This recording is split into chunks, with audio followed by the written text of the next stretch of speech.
अगर मैं आपको यह कहूं कि आपके अंदर शिव है, मेरे अंदर शिव है, इस धरती पर रहने वाले सारे मनुष्य शिव हैं, तो क्या आप मानोगे? मानना पड़ेगा। हम मंदिर जाते हैं, मंदिर के अंदर हम सभी ने शिवलिंग को जरूर देखा होगा। ये जो शिवलिंग है और ये जो शिवलिंग का पूरा स्ट्रक्चर होता है, ये दर्शाता है कि हम सब मनुष्य के अंदर शिव हैं। हम सभी ने इस शिवलिंग के आसपास इस प्रकार से कॉपर के नाग को लपेटा हुआ देखा होगा, जो नाग शिवलिंग के पीछे से शिवलिंग को छांव दे रहा होता है। हम सबको यह पता है कि ये जो नाग है ये भगवान शिव के गले का नाग है, लेकिन इसके अलावा भी इस नाग और इस पूरे शिवलिंग के स्ट्रक्चर का एक बहुत ही बड़ा महत्व है। ये जो नाग है ये कुंडलिनी को दर्शाता है, और कुंडलिनी हर एक मनुष्य के अंदर होती है। तो हम सब भी शिव हैं। इस पूरे कॉन्सेप्ट को डिटेल में समझेंगे। आज मैं आपको यह बताऊंगा कि कुंडलिनी जागरूक करने के लिए किस प्रकार से एनवायरमेंट सेटअप करने होते हैं, कुंडलिनी जागरूक कैसे करी जाती है। मैं आपको सिखाऊंगा नहीं कि क्या क्या करना है, लेकिन मैं आपको उसका इंट्रोडक्शन जरूर दूंगा कि कुंडलिनी कैसे जागरूक होती है। हम अपने अंदर के शिव को आज पहचानेंगे, हम अपने अंदर के शिव को आज जानेंगे। पूरा स्ट्रक्चर डिटेल में समझाने वाला हूं, ध्यान से देखना इस वीडियो को अंत तक। शुरू करता हूं वीडियो। ओम नमः शिवाय।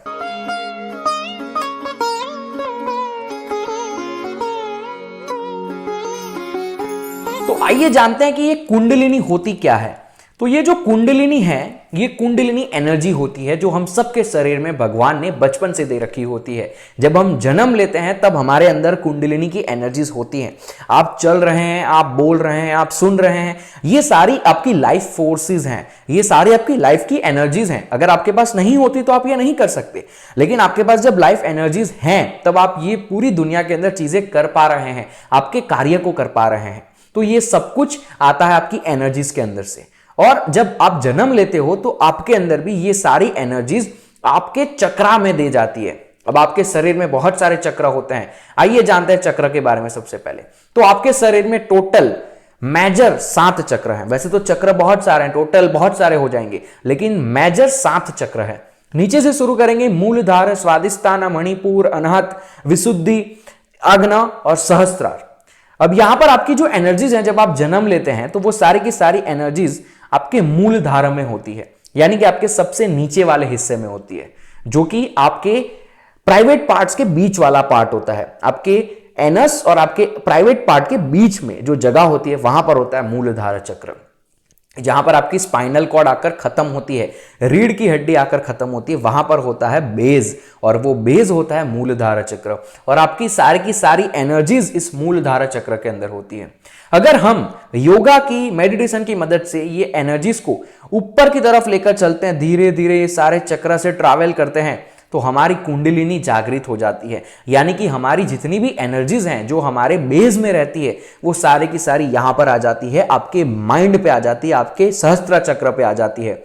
जब आपकी ये सारी एनर्जी सहस्त्र चक्र पे आ गई तो आप पावरफुल बन सकते हैं, आप लाइफ के अलग डायमेंशंस को देख सकते हैं, आप लाइफ को अलग नजरिए से जीने लगते हैं, आपके पास अलौकिक शक्ति आ जाती हैं। हम सब ने देखी है भगवान के पास कैसी शक्तियां होती है, वो कुछ भी कर सकते हैं। तो उनकी तरह नहीं, बट उनसे थोड़ी बहुत सिमिलर शक्ति आपके पास आ जाती है जब आपकी कुंडलिनी जागृत हो जाती है। आप लाइफ को अलग नजरिए से देखने लगते हो, जो एक नॉर्मल इंसान नहीं देख सकता है। आप सुपर ह्यूमन बन जाते हो। लेकिन अब कुंडलिनी को जागृत करना इजी नहीं है। कुंडलिनी आप जागृत नहीं कर सकते हैं अगर आपके पास एक एक्सपर्ट गाइडेंस नहीं है। अगर आपने गलती से कहीं से पढ़ के कुछ करके कुंडलिनी को जागृत कर लिया, और अगर आपका एनवायरनमेंट सही नहीं है, यानी कि आपके दिमाग में अभी भी वही चीजें भरी हुई है कि लड़की को देखकर अट्रैक्शन होता है, पिज्जा, बर्गर, टी, कॉफी, इस दुनिया की मोह माया वाली बातें, गुस्सा आ जाना, किसी से कोई फर्क पड़ता है, कोई चला जाता है तो दुख हो जाता है। तो अगर आप ऐसे एनवायरनमेंट में रह रहे हैं, अगर आपका माइंड इस प्रकार है, और अगर आपकी कुंडलिनी जागृत हो गई, यानी कि आपकी सारी एनर्जीज ऊपर की तरफ आ गई चक्र से ट्रैवल करती करती, तो आपकी बॉडी उस एनर्जी को सस्टेन नहीं कर पाएगी और आप पागल हो जाओगे, आप अलग तरीके का बिहेवियर करोगे, आप नेगेटिव बिहेवियर करने लगोगे। तो कुंडलिनी जितनी पावरफुल है उतनी आपको डिस्ट्रैक्ट भी कर सकती है। तो कुंडलिनी को अवेक करने के लिए, जगाने के लिए आपको पहले एनवायरनमेंट सेटअप करना पड़ता है, और उस एनवायरनमेंट सेटअप करने की बात मैं अब वीडियो के अंत में करूंगा। अभी मैं आपको समझाता हूं शिवलिंग के पीछे जो नाग है वो कुंडलिनी को कैसे दर्शा रहा है। ठीक है, तो हम सब ने शिवलिंग को देखा, आपके सामने शिवलिंग है। तो मैंने आपको कहा कि ये जो शिवलिंग है, ये है शिव, ये हम सब के अंदर होता है, यानी कि Shiv is equal to human, हम सारे के सारे शिव हैं। हम सभी ने शिवलिंग के नीचे इस प्रकार का बेस जरूर देखा होगा। ठीक है, हम सभी ने शिवलिंग के नीचे इस प्रकार का एक बेस जरूर देखा होगा। इसको कहा जाता है शक्ति, राइट। और ये जो नाग है इसको हमने आज के लिए जाना है कुंडलिनी।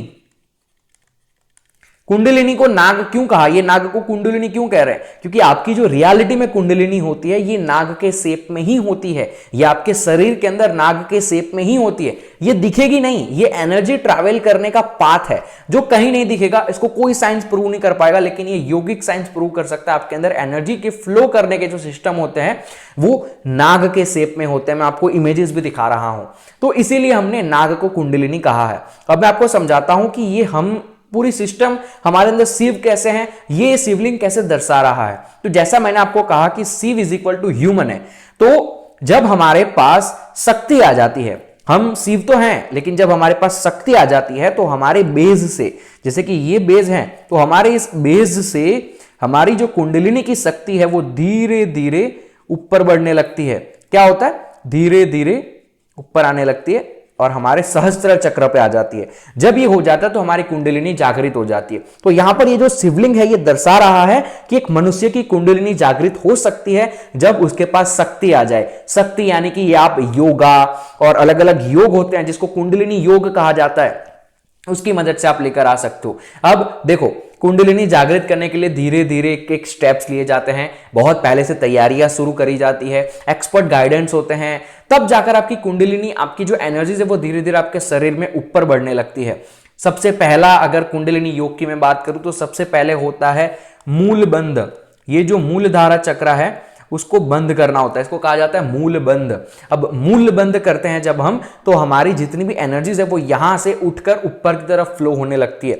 तो ये जो मूल बंद है ये कुंडलिनी योगा का सबसे पहला स्टेप है। हम सबसे पहले हमारे मूल धारा चक्र से एनर्जीज को उठाते हैं, फिर धीरे धीरे हम सारे चक्र पर अपना एक मास्टर करते हैं। हम सारे चक्र के ऊपर हमारा एक कंट्रोल जमाते हैं। उसके बाद हमारी एनर्जीज धीरे धीरे के चक्र ऊपर चलते चलते चलते चलते सहस्त्रार चक्र तक आ जाती है। सहस्त्रार चक्र आपके माथे के ऊपर की साइड होता है। आपके शरीर के अंदर 6 ही चक्र होते हैं। जो सहस्त्रार चक्र है वो आपके माथे के ऊपर के पोर्शन में होता है, यहां पर होता है, एक एंटीना जैसा होता है, दिखेगा नहीं लेकिन ये होता है। तो इसीलिए नाग जो है वो आपके माथे के ऊपर होता है। और ये जो शिवलिंग है ये सारे मनुष्य को ये बता रहा है कि अगर आप योगा की मदद से आपके अंदर की शक्ति को जागृत करोगे तो वो शक्ति धीरे धीरे ऊपर चली जाएगी।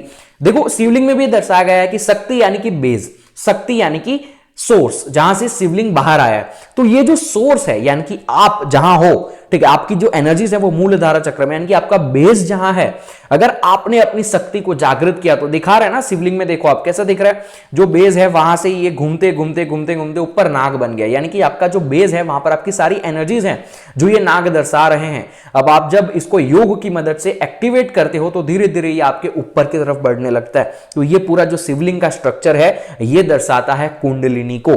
अब मैं आपको आने वाले कुछ वीडियोस के अंदर मूल बंध कैसे किया जाता है वो भी सिखाऊंगा। मैं आपको कभी भी कुंडलिनी को पूरा जागृत कैसे करना ये नहीं बताऊंगा, क्योंकि मैंने भी आज तक अपनी कुंडलिनी को जागृत नहीं किया है। मैंने कुछ हद तक अपने चक्रा को आधे आधे कुछ कंट्रोल किए हैं, बट मैंने अभी तक मेरी कुंडलिनी को जागृत नहीं किया है। मैं तब तक नहीं करूंगा जब तक मेरी लाइफ में एक पॉइंट नहीं आ जाता, जब तक मैं अपने आप को फील नहीं करता हूं कि हाँ मैं तैयार हूं मेरी कुंडलिनी को जागृत करने के लिए। लेकिन ऐसा जरूरी नहीं है कि अगर आप कुंडलिनी जागृत करना चाहते हो तभी आपको योग करना है। कुंडलिनी योग के अलग अलग बेनिफिट्स भी होते हैं, तो आप अलग अलग तरीके से कुंडलिनी योग को कर सकते हो। कुंडलिनी आपको जागृत करनी नहीं करनी उससे कोई फर्क नहीं पड़ता, लेकिन आप कुंडलिनी जागृत करने के कुछ कुछ योग जरूर कर सकते हैं। और उसमें से सबसे पहला योग होता है मूल बंध योग। ये योग आप अपने शरीर के अंदर से सारी चीजों को मिटाने के लिए, जो भी नेगेटिव चीजें हैं, जैसे कि आपको गुस्सा ज्यादा आता है, तमस है आपके शरीर में ज्यादा, आपका शरीर तामसिक है, तो उससे बाहर आ सकता है। क्योंकि जहां आपका मूल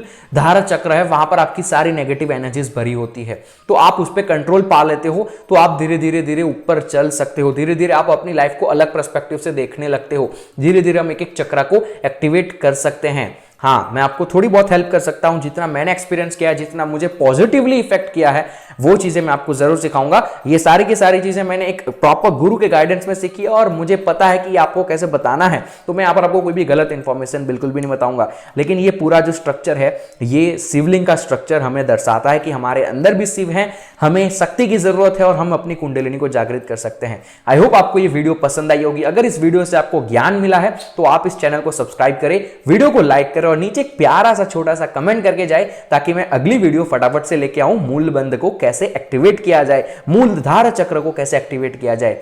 फिलहाल की वीडियो के लिए इतना ही। ओम नमः शिवाय।